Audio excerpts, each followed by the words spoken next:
Welcome to the first episode in a Legendarium series about the life of Nostradamus. In part 1, we will cover the early years of the man still seen by some to this day as a prophet. Those who claim to see the future have appeared in every society, from tribal shamans to court astrologers, yet few have the fame of Nostradamus. Michel de Nostradame came into the world in December 1503 in the south of France, in the city of Saint-Rémy-de-Provence. A precise birth date is not known for certain. He became one of 9 children born to Rainière de Saint-Rémy and her husband Juan de Nostradame, a well-to-do grain dealer and part-time notary of Jewish descent.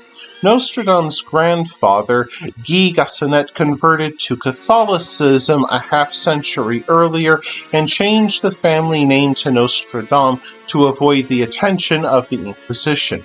Little is known about his childhood, but he proved himself keenly intelligent and he quickly advanced through school. Early in his life, Nostradame received tutoring from his maternal grandfather, Jean de Saint-Rémy, who saw his grandson's great potential. During this time, young Nostradame learned the basics of Latin, Greek, Hebrew, and mathematics. It is believed that his grandfather also introduced him to the celestial sciences of astrology, giving Nostradame his first exposure to the idea that the heavens could change human destiny. Young Nostradame came of age in a country still scarred by the bubonic plague, which left nearly half of all Frenchmen dead 150 years before his birth. It still erupted from time to time, carrying off young and old, healthy and sick alike. Stricken France also suffered recurrent famines because of the Little Ice Age. Peasants told tales of the dead walking the earth after fleeing purgatory, running and screaming about to the tune of pipes and drums. Those who died in the war were said to carry their bloodied and mutilated limbs about. One woman in Lorraine told of her husband, who died in a war, appearing at her door, carrying his own severed head in his bloodied hands. At the age of 14, Nostradame entered the University of Avignon to study medicine. He left after only 1 year because of an outbreak of the bubonic plague. According to his own account, he traveled throughout the countryside, researching herbal remedies and working as an apothecary. In 1522, he entered the University of Montpellier, one of the oldest medical institutions in Europe, to complete his doctorate in medicine. He publicly challenged the teachings of the university's Catholic priests, who dismissed his notions of astrology. Since Nostradame previously worked as an apothecary during the plague, the university expelled him. The school took a dim view of anyone who worked with their hands, which they considered beneath a gentleman. Despite his expulsion, he Latinized his name, as many medieval academics did, from Nostradame to Nostradamus. Over the next several years, Nostradamus traveled throughout France and Italy, treating victims of bubonic plague. Most doctors relied on potions made from mercury, the practice of bloodletting, and dressing patients in garlic-soaked robes. Nostradamus created some progressive methods for dealing with the plague.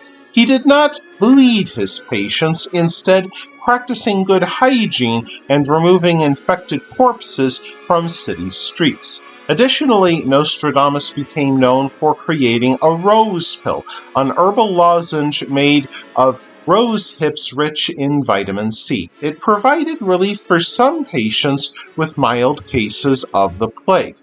He developed an impressive cure rate, likely because he kept his patients clean, insisted on low-fat diets, and provided them with plenty of fresh air.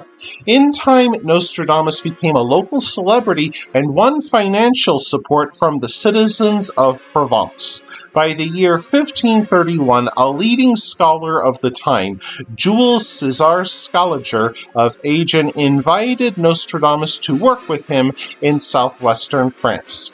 There, Nostradamus married and in the next few years had 2 children.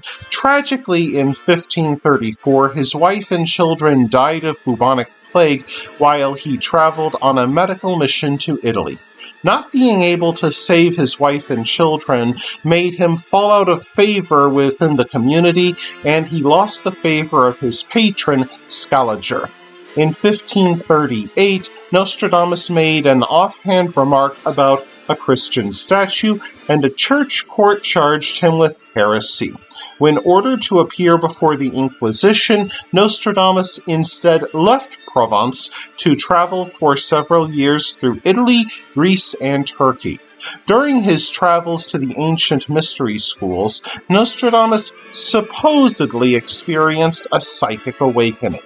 One of the legends of Nostradamus says that during his travels in Italy, he came upon a group of Franciscan monks. He identified one as a future pope.